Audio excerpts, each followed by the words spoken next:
राहुल उर्फ अराजक तत्व अब राहुल उर्फ विध्वंसक हो गए हैं। बिना प्रमाण, बिना तथ्य, बिना सबूत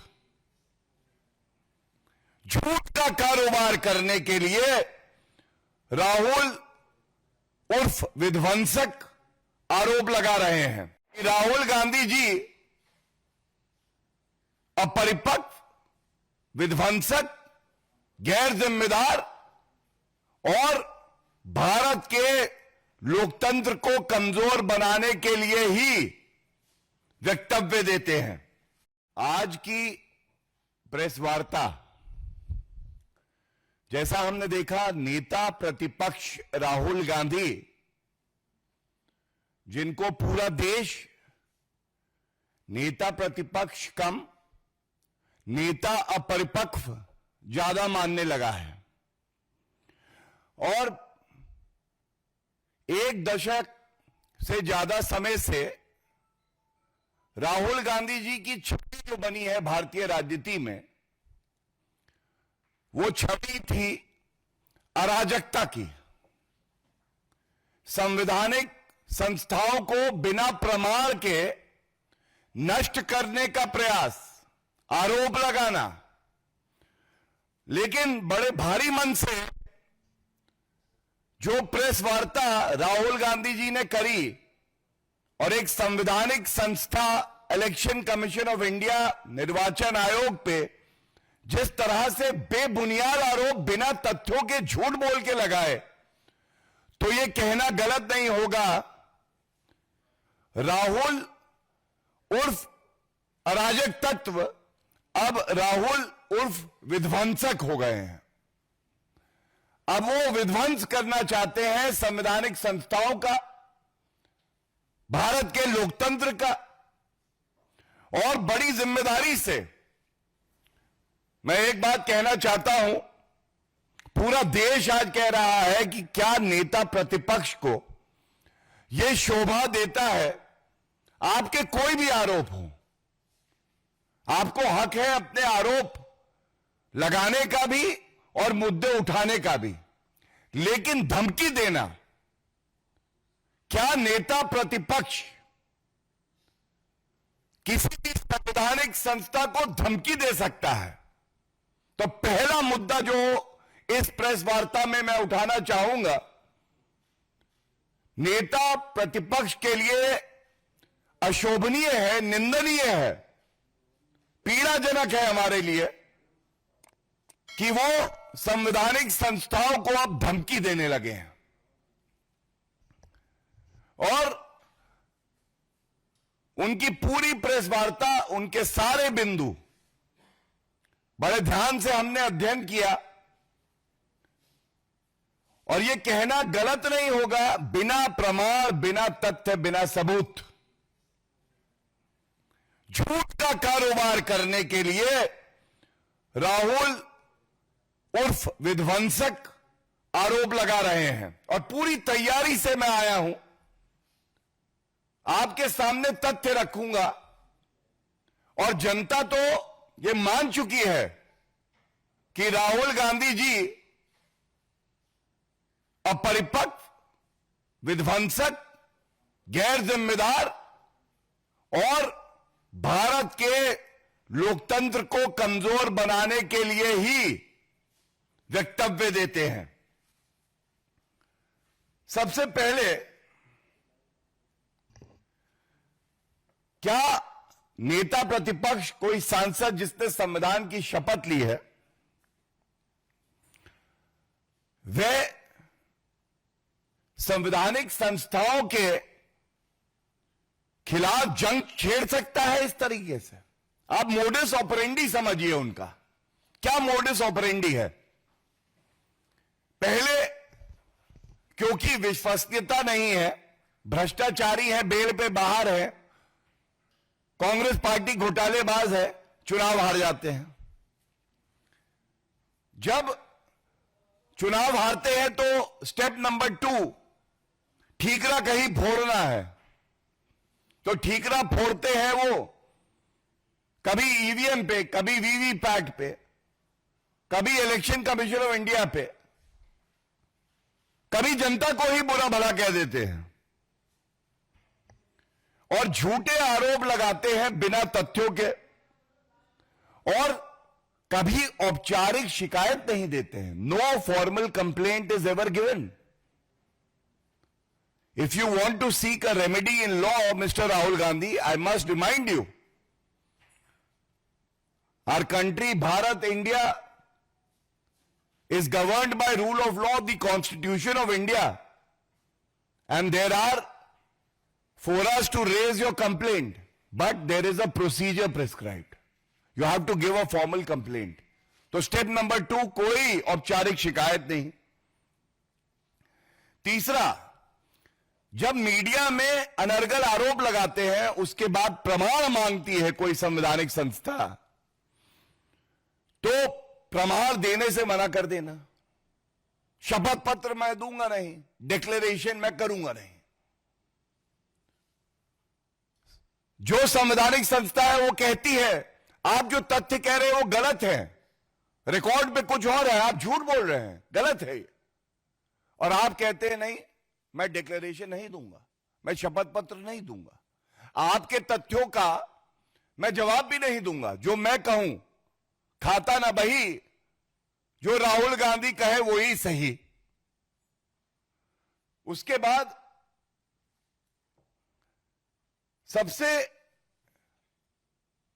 जो चिंताजनक है कि जिस तरह से झूठे आरोप लगाए जाते हैं, इससे देश में अराजकता फैलाना, नफरत फैलाना और संवैधानिक संस्थाओं की जो विश्वसनीयता है उस पर प्रश्न चिन्ह उठाना बेबुनियाद तरीके से, और यह चिंता का सबब है. अब मैं कुछ तथ्यों के साथ सर्वोच्च न्यायालय के आदेश के साथ लैस आया हूं. मैं जरूर यह जवाब देना चाहूंगा. पहला क्लेम क्या है? राहुल गांधी कहते हैं, ये बहुत अहम है सभी मीडिया साथियों के लिए भी, और राहुल गांधी जहां मिले माइक लगा के पूछिएगा क्या कहना है इस पे. राहुल गांधी का आरोप नंबर 1 है digital voter list machine readable format में नहीं दी जाती है. यही कहा है राहुल गांधी ने. सबसे पहले तो जो हमारी जानकारी है, वोटर लिस्ट वेबसाइट पे हमेशा उपलब्ध कराई जाती है. यह बात अलग है जब राहुल गांधी चुनाव हार जाते हैं तो इस तरह के आरोप लगाते हैं, लेकिन न्यायालय नहीं जाते हैं. और क्यों नहीं जाते मैं आपको बताता हूं. इसका उत्तर एक जजमेंट है मेरे पास सुप्रीम कोर्ट का, और आप बड़े ध्यान से सुनिएगा. यह बात है 2018 12 अक्टूबर का जजमेंट, और ध्यान दीजिए कौन गया था सर्वोच्च न्यायालय? कमलनाथ जी गए. और इसी जो भी कहूंगा इसी आदेश से सर्वोच्च न्यायालय के पहली लाइन क्या कहता है? ये the petitioner who is the president of the Madhya Pradesh Congress committee, और ये रिलीफ मांग रहे हैं. मध्य प्रदेश कांग्रेस कमेटी के अध्यक्ष कमलनाथ सर्वोच्च न्यायालय जाते हैं और कहते हैं जो मतदाताओं की सूची है ये हमें as per rules text format में दीजिए, टेक्स्ट फॉर्मेट में दीजिए. सर्वोच्च न्यायालय क्या कहता है यह बड़ा अहम है. सबसे पहले निर्वाचन आयोग की विश्वसनीयता. एक तरफ झूठे, मक्कार, ओछी, घटिया राजनीति करने वाले राहुल गांधी नेता प्रतिपक्ष, जिनके शब्दों में इतना वजन नहीं है कि उस पर कोई टिप्पणी करी जाए, और एक तरफ हमारे देश का सर्वोच्च न्यायालय ये कहते हैं निर्वाचन आयोग किसी पार्टी की बी टीम है. और मैं पढ़ता हूं एक पंक्ति इस आदेश से सर्वोच्च न्यायालय क्या कहता है. There is no doubt about the bonafides of election commission of India. It is a matter of record that in the last 25-30 years, Election Commission of India has built up the reputation of an impartial body which tries to hold fair elections. It is a constitutional authority and has been discharging its functions quite satisfactorily. This is what the Supreme Court says. The important takeaways are no doubt about the bona fides of the Election Commission of India. उनकी मंशा पर शक नहीं किया जा सकता।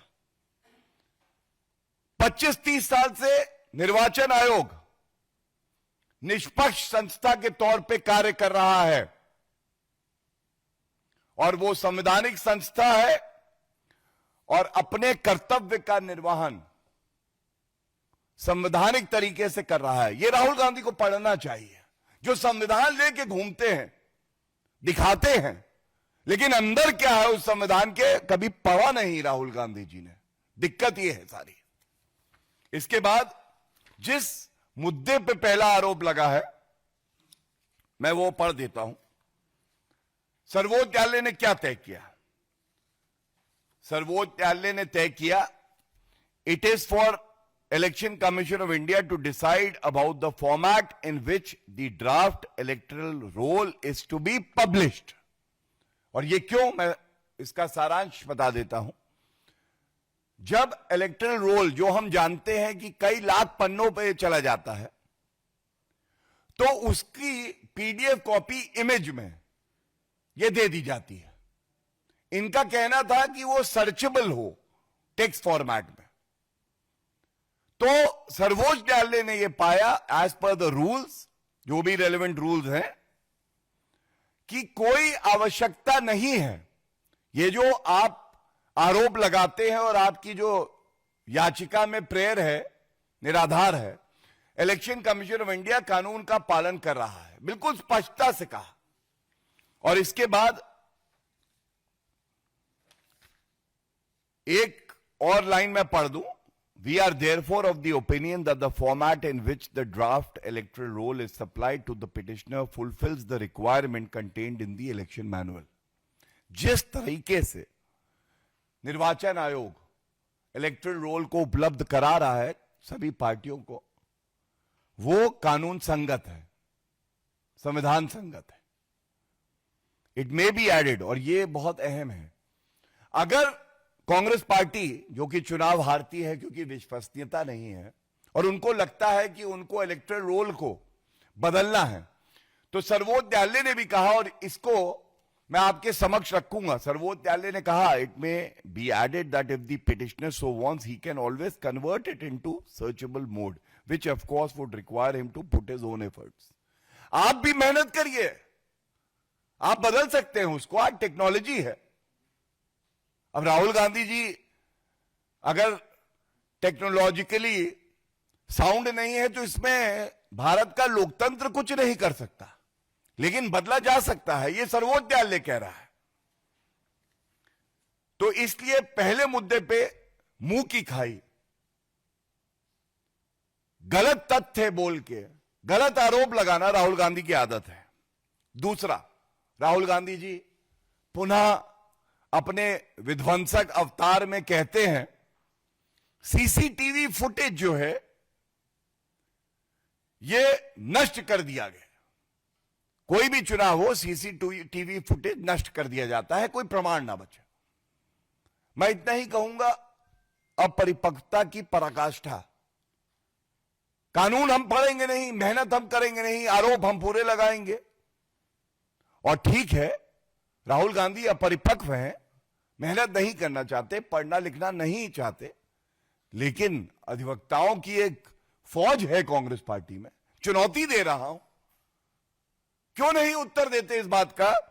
हमारे देश का कानून यह कहता है 45 दिन तक, 45 डेज के लिए जो वीडियो फुटेज है उसको प्रिजर्व किया जाता है। तो सवाल यह आता है कि 45 दिन के बाद क्या होता है? राहुल गांधी जी, क्या आपको जानकारी नहीं है? अगर election petition, representation of people's act, जो हमारे देश का कानून है, उसमें याचिका दायर कोई कर दे कि भाई मुझे आपत्ति है, चुनाव सही नहीं हुआ, तो वो फुटेज जो है प्रिजर्व कर लिया जाता है 45 दिन के बाद भी, और न्यायालय आदेश दे सकता है। तो ऐसा नहीं है कि 45 दिन के बाद सारा फुटेज नष्ट कर दिया गया। अगर आप सजग हैं और आपको लगता है कि चुनाव कहीं ठीक से नहीं कराया गया, तो आप पहली चीज तो इलेक्शन पिटीशन फाइल करेंगे, और आप जब फाइल करेंगे तो वो video footage, CCTV footage preserve कर लिया जाएगा। न्यायालय आदेश दे सकता है। तो क्या राहुल गांधी जी को यह बात नहीं पता है? क्या राहुल गांधी जी को यह भी नहीं पता है कि जब चुनाव हो रहे होते हैं तो जो प्रत्याशी होते हैं उनके पास एक्सेस होता है, सीसीटीवी फुटेज देख सकते हैं वो? क्या नहीं पता राहुल गांधी को? और सबसे महत्वपूर्ण बात यह है, निर्वाचन आयोग इस कानून के तहत क्यों चल रहा है, और हमारे जो कानून है देश के वो ऐसे क्यों हैं? जो राइट टू प्रिवेसी है, ये बहुत बड़ा राइट है, ये फुटेज जो है मिसयूज ना हो, किसी भी नागरिक को इससे तकलीफ ना हो, यह सुनिश्चित करने के लिए भी है। तीसरा, राहुल गांधी जी ने कहा फर्जी वोटिंग और मैनिपुलेशन वोटर लिस्ट में किया जा रहा है, और ये चाहे बिहार में एसआईआर हो, चाहे महाराष्ट्र हो, चाहे कर्नाटका की बात करें, हर जगह इस तरह के आरोप लगाते हैं। तो मैं ये बता दूं, हमारे देश के कानून में सेक्शन 24 है, रिप्रेजेंटेशन ऑफ पीपल एक्ट 1950। अगर आप कोई भी संदेह के घेरे में हैं तो आप अपील फाइल कर सकते हैं, और उसके बाद अगर आप डीएम के सामने जब अपील जाए नहीं संतुष्ट हैं तो एक और अपील वो सीईओ जो स्टेट का होता है उसके सामने कर सकते हैं। और इससे पहले जब राहुल गांधी चुनाव की बात करते हैं तो उनको पता होना चाहिए 36 राज्य और यूनियन टेरिटरीज चुनाव खत्म हुए और कोई भी अपील एक प्रदेश को छोड़ के नहीं फाइल की गई। एक प्रदेश केवल था जहां पे फाइल की गई थी। और ये ऐसा नहीं है कि केवल कांग्रेस पार्टी ने अपील करी, 89 अपील्स आई, और ये महाराष्ट्र था, और यहां पर भाजपा ने भी कानून संगत तरीके से अपनी बात को रखा और अपील फाइल करी। तो राहुल गांधी जी को यह सब पता होना चाहिए किस तरीके से देश का कानून कार्य करता है, और आपको कानून के दायरे में रह के ही अपनी बात को रखना चाहिए। अंत में एक है थ्रेटनिंग ऑपोजिशन पार्टीज, ये चार्ज लगाया है, और निर्वाचन आयोग एजेंट है एक पार्टी का, ये कहा है राहुल गांधी ने। इन दोनों का उत्तर मैं दे दूं। सबसे पहले तो राहुल गांधी जी धमकी देने का काम अगर कोई कर रहा है निर्वाचन आयोग को तो वो आप स्वयं कर रहे हैं, आपके प्रवक्ता कर रहे हैं। और निर्वाचन आयोग ने हमेशा, चाहे वो ईवीएम पे जब आपने सवाल उठाए तो चैलेंज दिया कि आइए और दिखाइए कैसे हैक हो सकती है, तो आप नहीं गए। चाहे आपका आरोप, और आरोप देखिए कितना बेबुनियाद हो सकता है। मैं आपको यह बताना चाहूंगा कि राहुल गांधी जी किस तरीके से आरोप लगाते हैं। राहुल गांधी जी ने 3 फरवरी 2025 को कहा कि महाराष्ट्र में 70 लाख वोटर बढ़े हैं, 70 लाख, 3 फरवरी 2025। 7 फरवरी 2025 को प्रेस वार्ता में राहुल गांधी स्वयं कहते हैं कि 39 लाख वोटर बढ़े हैं, 39 लाख। लेकिन बिहार का चुनाव आता है, और बिहार में जब राहुल गांधी जाते हैं 9 जुलाई 2025 को, कहते हैं कि 1 करोड़ वोटर बढ़े हैं, 1 करोड़। मैं ये पूछना चाहता हूं आज यहां से, इलेक्शन कमीशन ऑफ इंडिया ने अपने जवाब में, जो मैं लेके आया हूं मेरे समक्ष है, 24 दिसंबर 2024 को प्रेस रिलीज में बताया 40 लाख वोटर फाइनली बढ़े हैं। तो आप सोचिए, राहुल गांधी का सफर 39 लाख, फिर उसके बाद 70 लाख, और ये संसद के पटल पे, और उसके बाद 1 करोड़ बिहार में प्रदर्शन करते हुए, और अगले दिन सर्वोच्च न्यायालय में मामला लंबित था, लगा हुआ था, लेकिन प्रदर्शन कर रहे 1 crore voter, 1 crore voter. Election commission कह रहा है 40 लाख। राहुल गांधी जी इतने कंफ्यूज्ड क्यों हैं? राहुल गांधी जी इतना झूठ क्यों बोलते हैं? राहुल गांधी जी, हम गलत है ना, चुनौती स्वीकार करिए, निकलिए जहां छुपे हुए हैं। कृपया करके, मैंने तारीख के साथ बताया, उत्तर दीजिए देश को कि आप किस तरह से महाराष्ट्र के संदर्भ में भी झूठ बोल रहे हैं। और अगर निर्वाचन आयोग का आंकड़ा, जो कि मैंने आपको तिथि के साथ बताया, गलत था, आप किस न्यायालय में गए? यह बात जरूर है कि बॉम्बे हाईकोर्ट गए थे, वहां इनकी याचिका निरस्त कर दी गई। तो ये तथ्य जो मैंने आपके सामने रखे, ये इतने गंभीर हैं। ये राहुल गांधी की परिपक्वता पे सवाल तो है ही, लेकिन उनकी नीयत पे सवाल है। उनकी मंशा क्या है? क्या भारत के लोकतंत्र को कमजोर करने की मंशा है उनकी? क्या जिम्मेदारी से वो अपने कर्तव्य का निर्वहन नहीं कर सकते? और इसके साथ ही कितने अपरिपक्व हैं, मैं आपको कुछ आंकड़े और दे रहा हूं, ये बहुत महत्वपूर्ण है। राहुल गांधी जी को कोई गंभीरता से इसीलिए नहीं लेता। आप सुनिए, राहुल गांधी ने दावा किया बेंगलुरु सेंट्रल में 7 असेंबली सीट्स हैं। सत्य क्या है? 8 हैं। तो मैं पहले पूछना चाहता हूं, आप निर्वाचन आयोग पे आरोप लगाने जा रहे हैं। केजी का बच्चा जानता है आरोप लगाओ, तो पहले तथ्य चेक करो, सही होने चाहिए। देश भर के सामने निर्वाचन आयोग को धमकी दे डाली, गलत शब्द कहे, अभद्र भाषा का इस्तेमाल किया, और आपको यह तथ्य नहीं पता है कि वहां सीटें 7 है कि 8 है। क्या उनकी गंभीरता पे सवाल नहीं उठेगा?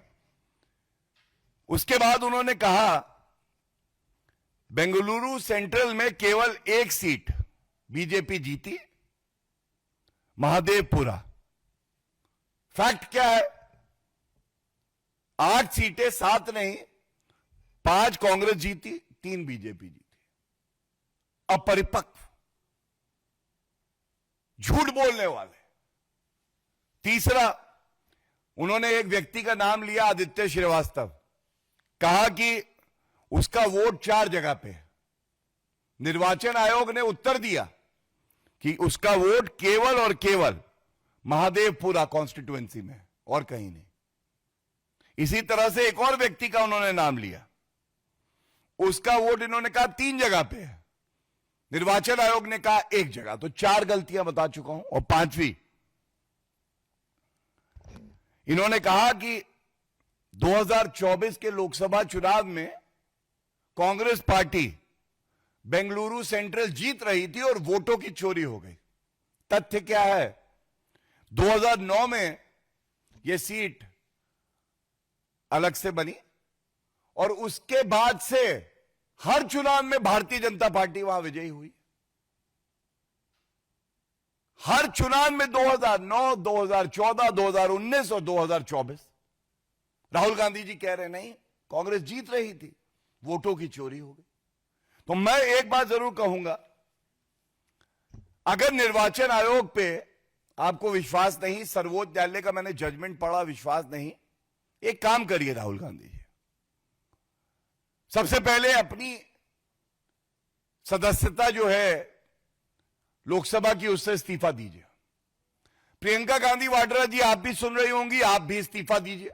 सोनिया गांधी जी, आप भी इस्तीफा दीजिए। और कर्नाटका, तेलंगाना और हिमाचल, जो 3 मुख्यमंत्री हैं कांग्रेस पार्टी के, ये तुरंत इस्तीफा दें। क्यों? क्योंकि उसी निर्वाचन आयोग पे आप सवाल उठा रहे हैं, कह रहे धांधलेबाजी होती है, तो कम से कम नैतिकता के आधार पर पहले इस्तीफा दे दीजिए और उसके बाद सर्वोच्च न्यायालय जाइए, उच्च न्यायालय जाइए, जनता के बीच में जाइए। लेकिन यह नहीं चलेगा मीठा मीठा गप गप, कड़वा कड़वा थू थू। Whatever suits me, I accept it. Whatever is inconvenient, I will reject it. I will cast aspersions on the EC. This will not work. And let me end by also just giving quick facts about the Bihar SIR. अभी तक 8 दिन पूरे हो गए हैं objection के। हम सब जानते हैं कि डेडलाइन जो ऑब्जेक्शंस देने की है ये 1 सितंबर 2025 तक है। आज 9वां दिन चल रहा है। कांग्रेस पार्टी, आरजेडी, वोटों की चोरी, मतदाताओं के लिए अच्छा नहीं, कितने ऑब्जेक्शन दिए इन पार्टियों ने। आप जान के अचंभित रह जाएंगे, एक भी नहीं, zero objection from these political parties. अगर आप कहते हैं गलत हो रहा है तो कम से कम ऑब्जेक्शन तो देते नहीं। और इसकी वजह क्या है? यह सब प्रोपेगेंडा केवल और केवल मीडिया में सुर्खियां बटोरने के लिए है। जानते हैं कि जब हलफनामा देंगे, डिक्लेरेशन देंगे, तो यह कानूनी अपराध है कि झूठ बोले, तो आपको सजा हो सकती है। इसलिए कभी भी हलफनामा राहुल गांधी नहीं देंगे, केवल हवाई बातें मीडिया में करेंगे। और इसके साथ ही मैं ये कहूंगा, आदरणीय प्रधानमंत्री श्री नरेंद्र मोदी जी ने विश्वसनीयता का मॉडल दिया, जनता का विश्वास जीतना पड़ता है, डिलीवरी का मॉडल दिया, विकास का एक मॉडल दिया।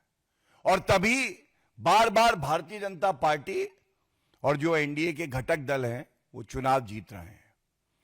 चुनाव जीते भी जाते हैं, आप हार भी जाते हैं, लेकिन एक कमजोर खिलाड़ी, एक ऐसा खिलाड़ी जो देश से नफरत करता है, ही ऐसे बचकाने, झूठे, अमर्यादित और अपरिपक्व बयान देगा जैसे राहुल गांधी दे रहे हैं। Thank you. If there are any questions I would love to take them. या प्लीज। सर, शरद पवार का एक बयान आया, उन्होंने कहा है कि महाराष्ट्र चुनाव से पहले 2 लोग मेरे पास आए थे, उन्होंने कहा था कि वोटर लिस्ट के आधार पर 160 सीटें जिता देंगे। तो और उन्होंने कहा कि हमें चुनाव आयोग पर भरोसा है। उसके बाद मैंने उनको राहुल गांधी के पास भेजा, तो राहुल गांधी ने भी यही कहा। तो कहीं ऐसा तो नहीं कि उन्हीं ऐसे ही आधार पर बीजेपी चुनाव जीत गई हो, लेकिन उन दोनों आदमियों को मैं जानता नहीं।